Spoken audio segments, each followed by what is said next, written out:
Hi, and welcome to this Home of Tutoring video.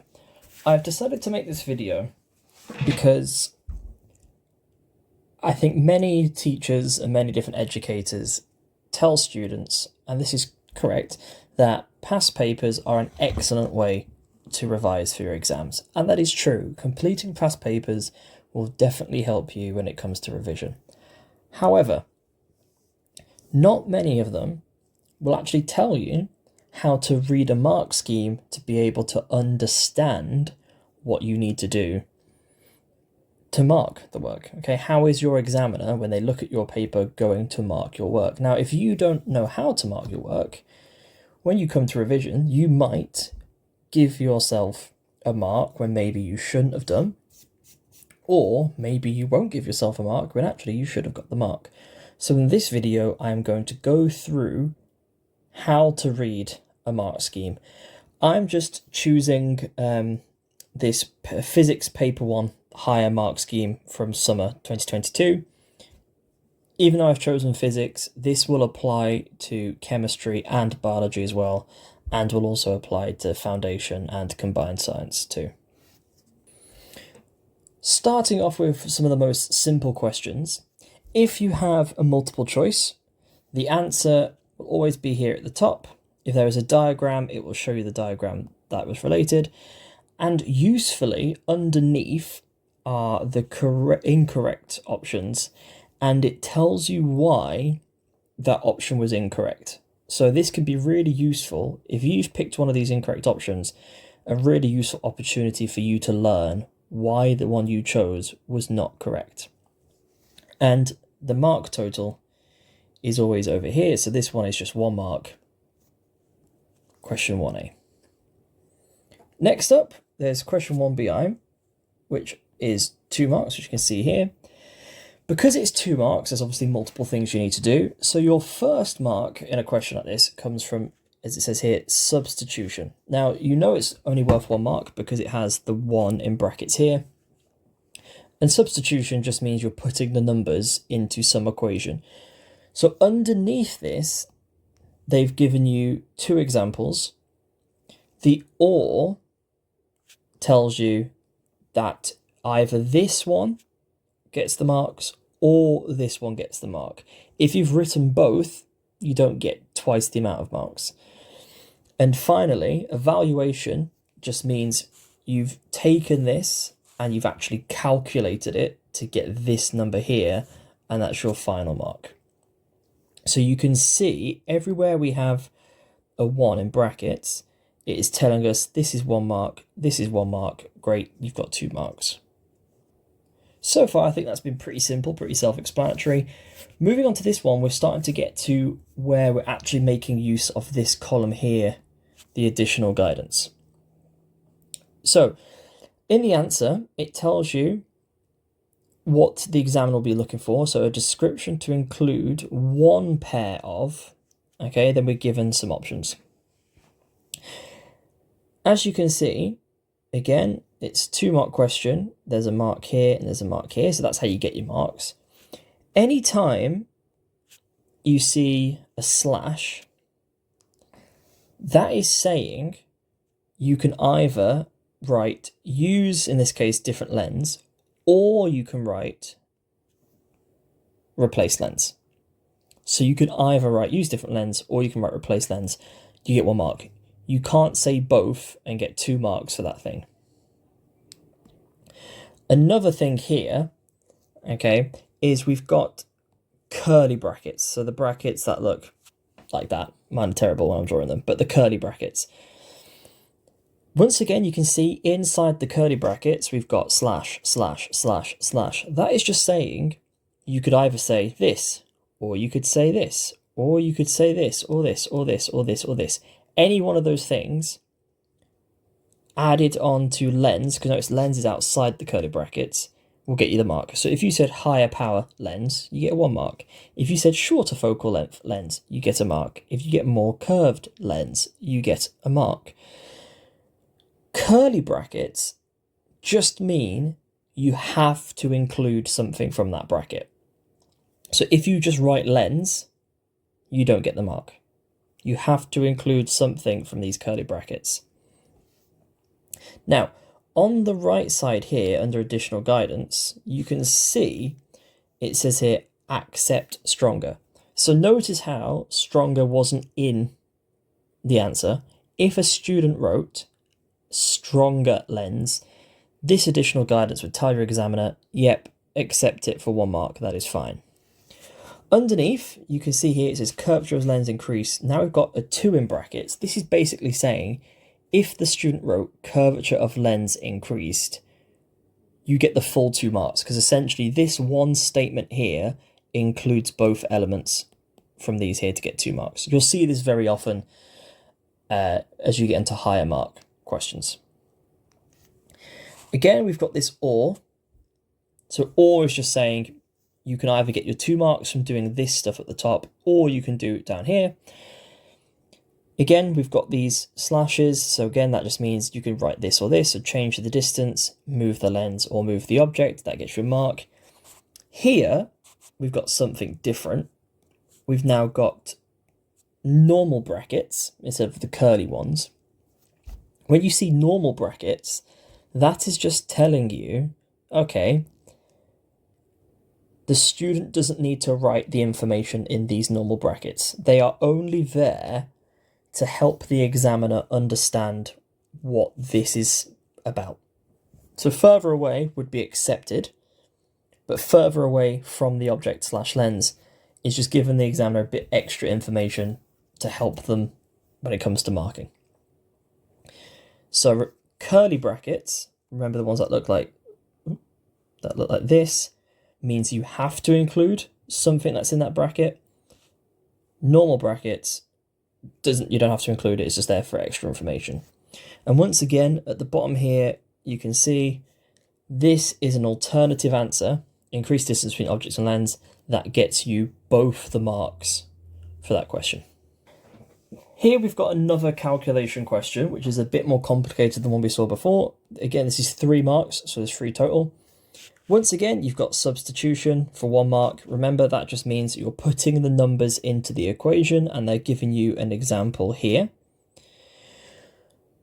And they are saying as well, if we look to the right, that you can either write 20 plus 4 over 20 times 40, or you can write that as 60 over 800, or 3 over 40, which is what that is. You then get a mark for evaluating, which remember, that just means you're taking that calculation and you're actually working out the answer. And in this case, you should get 0.075. And because in this case, we've got 1 over f equals, and the answer is asking for f equals, you get another final mark for calculating what f is, which comes out to 13. Notice here it says centimeters. Because this question wasn't asking for units, you're not expected to write them down yourself. If we look over to the right, you'll see a lot of accept. Okay, so it's accepting 13.3 or 13.33 because if you put this into your calculator and work out 1 over 0.075, you won't just get 13, but they're accepting it here. A power of 10 error on 13 gains 2 marks. So what this means is power of 10 just means you're off by a multiple of 10. So in the question, it's asking obviously for something like maybe kilohertz, which remember is 10 to the power of 3 hertz. So if instead of 13, you got something like 0.13, you're off by a power of 10. Okay, your number is 100 times smaller. So this answer would get you 2 marks, but wouldn't get you the final mark. So this is just a quick way for the examiner to go, yep, that's 2 marks out of 3. Again, 0.075 on answer line gains 2 marks. So basically it's just saying you've done step 1, you've done step 2, not step 3. Power of 10 error on 0.075 gains 1 mark. So this is if, say for example, you got 75, you'd only get 1 mark, but not the last 2. 40 over 3 scores 2 marks. So in this case, they are allowing fractions, but they don't always. So it's always a good idea to never leave things as fractions. And again, award full marks for correct answer at working. So if you, on your paper, you just wrote 13, you'd get all 3 marks. But it's better to write your working, because if this was wrong, you can lose marks for the steps that you've done in your head that you just haven't written down. So here is an example of a diagram question where in the question you're being asked to draw a diagram. So here it says a diagram showing apparatus. Now apparatus just means equipment, labelled to include 3 from. So the bold is just saying this has to be 3. Okay, 2 doesn't get you the mark. So thermometer, water, insulator. Again, insulator / dust just means it needs to be this or this or this. Copper can, because copper's in those normal brackets, you don't have to write copper, you can just write can. It's just there to give additional information to the examiner. Labelled, 3 of them labelled in a diagram gets you 1 mark. It says here, ignore is the examiner's way of saying, okay, if you see kettle and stop clock, don't mark it. Basically, it's not relevant to what the practical's asking you to do. Okay, here it says independent of arrangement. So if you just, what that means is if you just drew a thermometer, a copper can, and some water and labelled it, but it wasn't actually how you'd set it up, you still get 1 mark for including it, even if you didn't get the later marks. You then get in this one an extra mark for the thermometer in the water. So if you've drawn the thermometer in the water, you get a mark.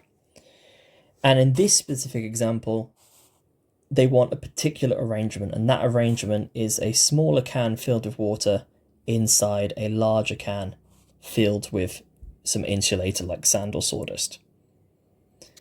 So at the bottom is an example of what they'd accept. And over here it says accept reverse positions for water and insulator. So if you put it the other way around, they will still accept and give you that 1 mark. So remember, this additional guidance tells you things that the examiners are allowing that aren't in the answer section, and also things that they're not allowing or they're ignoring to not include. This is another great one to highlight what curly brackets and normal brackets are doing. So here, any 3 factors, so you've just got to pick 3. Now this is, notice how there's 3 marks, but there's 1, 2, 3, 4 possible things. You're only going to get a maximum of 3. Again, remember, curly brackets means you must include something from those brackets, so mass or volume of water to get the mark. Here they're accepting amount. There's a lot of things in this question that they're accepting. Again, we've got some curly brackets. Curly brackets start at initial temperature. At the bottom here, underneath all these etc., notice unqualified same time. Unqualified just means if you said same length of time to allow it to cool down, that is a qualified statement because you've basically given some detail. If you just say same time, if the examiner doesn't know by reading your answer, same time of what? Same time of letting it cool down, same time between taking readings, that's what they mean by unqualified.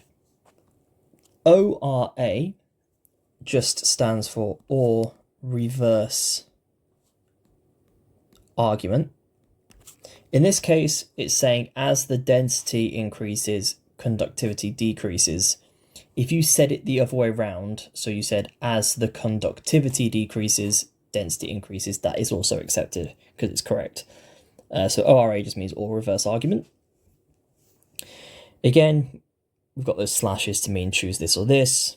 Some allows, ignore. So again, if you say negative correlation, the examiner's just got to ignore it. And again, unqualified quoted values are sufficient. So if you just write down some values without explaining what those values mean, you won't get any marks. So this is another one. Okay, this is another calculation. So you're getting your mark for substituting into the equation. Again, so you've put your numbers into the right place. There's your 1 mark. You'll then hear you've got rearrangement and evaluation. So what this is saying is rearrangement means, for example, in this case, you want to find t. So 46 equals 31 times t. So you'd need to say t equals 46 divided by 31. That by itself is the rearrangement, but it's not enough to get you 1 mark. You need to do this rearrangement and evaluate, which remember just means work this out. So that's 1.48 seconds to get the mark. So you need to do both of those things to get the mark. Here in this question, it was asking to 2 significant figures. So evaluation given to 2 significant figures. So your final mark comes from writing it in 2 significant figures. So in that case, it's 1.5. So even if you got this wrong and you did these 2 bits, you can get 2 out of 3 marks. Again, if we look at the additional guidance, award 2 marks for the correct evaluation without working. So if you just put the number in, you get that. Any answer written to 2 significant figures, independent mark. So this is a really useful one. If you don't know how to do this, but you know significant figures, if, say, for example, I wrote 2.8, that's 2 significant figures. Now, it's not the right answer, but I would still get 1 mark because I've written a number to 2 significant figures. So it's always worth having a go, even if you don't know how to do the full thing, but you can do part of it. And again, here is just a really handy list for examiners where it basically says, this gets 3 marks, this is 2, 2, 2, 2, 1 mark, 1 mark. Basically, these are just sort of the common mistakes students make. So 1.5 is the correct answer. 1.4 would be if they've rounded it wrong. So 1.48 and they've rounded it down to 1.4. You're getting lots of different. So 1.50 is not 2 significant figures, it's 3.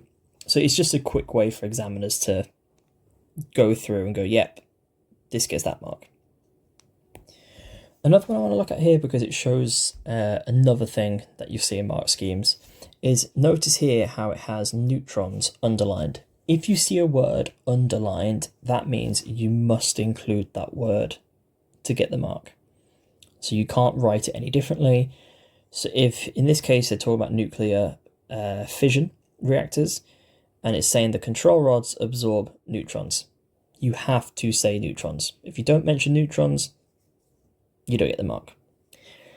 This one here shows another example of these normal brackets. So obviously in the question, you're working out some efficiency, and those numbers have powers of 10. What this is saying is, so this 4 in brackets 0.0 times 10 to the 3 times 100 divided by 3 bracket 0.0 times 10 to the 7 is basically saying that gets you the full mark, but also writing 4 over 3 gets you 1 mark. So 4 over 3 is accepted. But then you'd need the bits in the brackets to get this answer. So it's basically just saying you still get your mark for substituting, you just don't get your mark for evaluating at the end. The final type of question I'm going to go through in this video are these 6 mark questions. Okay, those big ones that you have in the papers. If you're doing separate sciences, there'll be 2 of them. If you do combined, there'll be 1 of them per paper. So in this case, it was asking about a comparison between X-rays and radio waves. So firstly, you'll notice a lot of stuff up here. Okay, this is known as indicative content.